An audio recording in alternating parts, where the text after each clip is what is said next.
سلام له خورشید د 1 بجې خبرونو ته ښه راغلاست. ولسمشر غني وایي سولې ته د رسېدو لپاره هر ډول ناسمه کړنلاره ناسمې پایلې لرلی شي ځکه چې زموږ سوله او امنیت د دښمن له ګواښونو سره مخ دي او اړتیا ده چې دغه لړۍ په دقت او تدبیر سره مخ ته یوسي. ښاغلي غني تېره ورځ د ناټو د ګډو ځواکونو او په اروپا کې د امریکا عمومي قمندانۍ له لوړپوړي قمندان تود ویلسر سره په کتنه کې زیاته کړه چې افغان حکومت داسې سولې ته ژمن دی چې د جګړې د پای ته رسېدو لامل شي او زموږ د جمهوري نظام هیڅ څنډې ته زیان ونه رسوي. نوموړي د ولسمشر ټاکنو پر ترسره کېدو له ټینګار سربیره په ډاګه کړه چې له ټاکنو پرته سوله نشي راتللی او د ټاکنو ترسره کېدل د نظم د ټینګښت لامل هم ګرځي. ولسمشر غني وایي هغه وخت تیر شوی چې د افغانستان د برخلیک په اړه د بهرنیو هیوادونو په څارګریزو خونو کې پریکړې کېدې. ښاغلي غني تېره شپه په دارالمان ماڼۍ کې په یو لړ مراسمو کې زیاته کړه موږ د امریکا او طالبانو ترمنځ خبرې څارو او تراوسه ځکه چوپ یو چې د افغان دولت او طالبانو ترمنځ رسمي خبرې نه دي پیل شوي.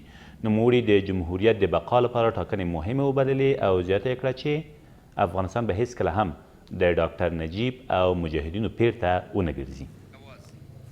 دا اوس د سولې په هکله د امریکا او طالبانو ترمنځ کومې خبرې روانې دي موږ دا هر څه څارو خو په دې اړه موږ ځکه خاموشه یو چې تر اوسه پورې د افغانستان د اسلامي جمهوریت او طالبانو ترمنځ مخامخ مذاکرات نه دي پیل شوي.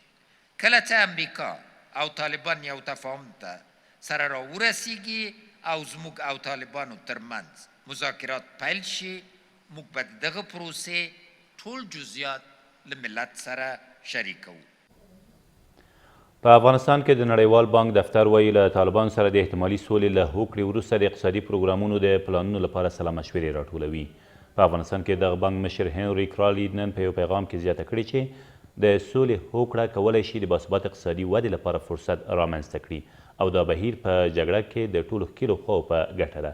نوموړی همداراز وایي سولې ته د رسېدو لرلید هغه وخت ښه کیږي چې د سولې له هوکړې وروسته د افغانستان د اقتصادي پراختیا لپاره زمینه مساعده او هغو کسانو ته کاري فرصتونه برابر شي چې د بېوزلۍ او بیکارۍ له امله د دولت ضد له وسلوالو ډلو سره یوځای کېدو ته اړ کیږي. د افغانستان او استرالیا د ډیپلوماټیکو اړیکو 50مه کلیزه تېر مازدیګر په ولسمشرۍ ماڼۍ کې ولمانځل شوه. په دې مراسمو کې په کابل کې د استرالیا سفیر وویل هیواد یې غواړي د کانونو کرنې سوداګرۍ او روغتیا په برخو کې له افغانستان سره له نږدې او لا زیاتې همکارۍ ولري.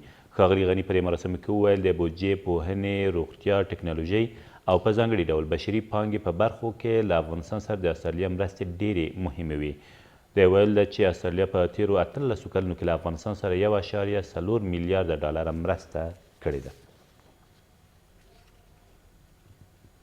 او په افغانستان کې 2 نور امریکایي سرتیري ووژل شول. د پرېکنده ملاتړ ماموریت د یوې خبرپاڼې له مخې دغه سرتیري تېره ورځ په مخامخ نښته کې وژل شوي دي خو په خبرپاڼه کې د پیښې د کره ځای په اړه څه نه دي ویل شوي.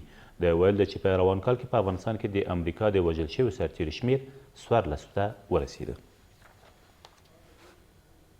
دا و تر دې مهاله وروستي خبرونه تر بیا مو الله امد.